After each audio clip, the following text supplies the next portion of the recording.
2019 Janus Halcyon 250. This bike has the options of the knobby tires. It has saddlebags, obviously, a book rack, passenger seat, which is not on there. It has the tool bag, the comfort seat, and the dual pinstriping. It also has a headlight visor. This is the 315th Halcyon that has been produced by Janus Motorcycles. Janus is based in Goshen, Indiana. The motor, we'll just go ahead and get this out of the way, is a CG250 that is mass produced all over the world, really. I believe these models are sourced from China. The motor is just to get the bike down the road. I know a lot of people have a sticking point with the fact that the motor is from China, but the motor is almost immaterial in this motorcycle. It's reliable, it makes decent power. It's easy, very easy to maintain. Valve adjustments are super easy. All you do is change the oil, check your valves, and she's good. I've got about 1,200 miles on this so far.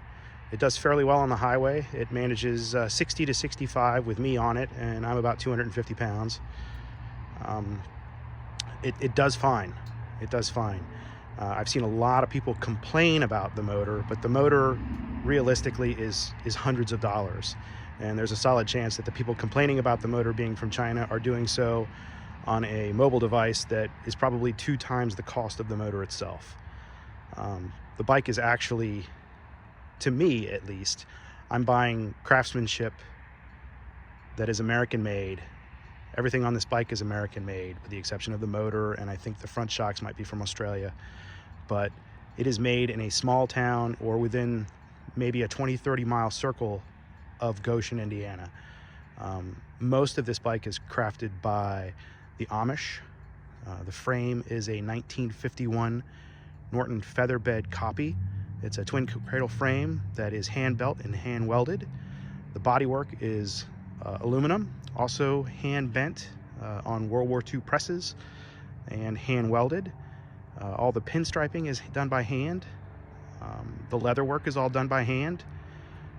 I know you're probably wondering how the Amish bend bodywork using World War II presses, but apparently they use a generator to power their workshop.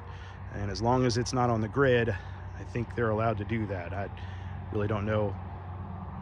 I don't understand the Amish other than the fact that they do incredible craftsmanship. This bike is a rigid tail. It makes about 14 horsepower, and I get about 100 miles, maybe a little over, between fill-ups. It is carbureted, and it has a 5-speed gearbox. And like I said, the motor is not the star of this by any means. It's just the motor gets this thing down the road. It is definitely styled after a 1930s look for motorcycles. And if you want a motorcycle that has people talk to you non-stop, no matter where you are, stop you in traffic, this is it. Everyone thinks this bike is from the 30s. It is not. It is a 2019. It has things like disc brakes, and it still has a kickstart, which is nice. I like to kickstart it around the Harley guys. Everything on this bike is manufactured top notch. It's as simple as it gets, but the hardware on the bike is all top notch. This thing is put together like a tank, which is interesting because it only weighs about 250, 260 pounds. This bike is fairly comfortable. Like I said, it's rigid, but I've put 100 miles at a time on it and haven't been too bad. It does tend to wear on your lower back a little bit, at least it does with mine. But it's about as simple as it gets. And I know they kind of tend to market this bike towards people who are new riders.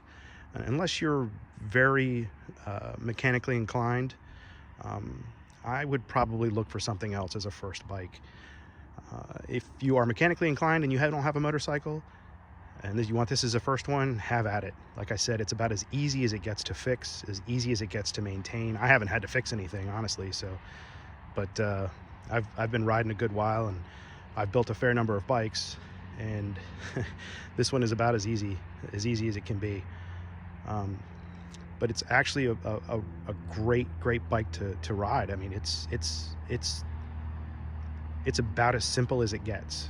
I mean, there's no traction control. You don't have to worry about, you know, wheeling the thing. There's no ABS. There's nothing. It's just a single cylinder, 229cc, 14 horsepower, 1930s style bike with a 1950s style frame.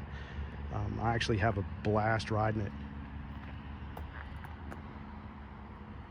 I know they're a little bit pricey, but I think they start at $69.99. This one was a bit more than that, but it's craftsmanship at its best. These guys are no joke. I know they've been selling a lot of bikes. I hope they continue to do so. You're really putting money into a small local economy, and helping a small business prosper, and sometimes that's worth more than the price of the bike. At least to me, it is. These guys, they're two guys that started the company, and they had a dream, and they're doing it.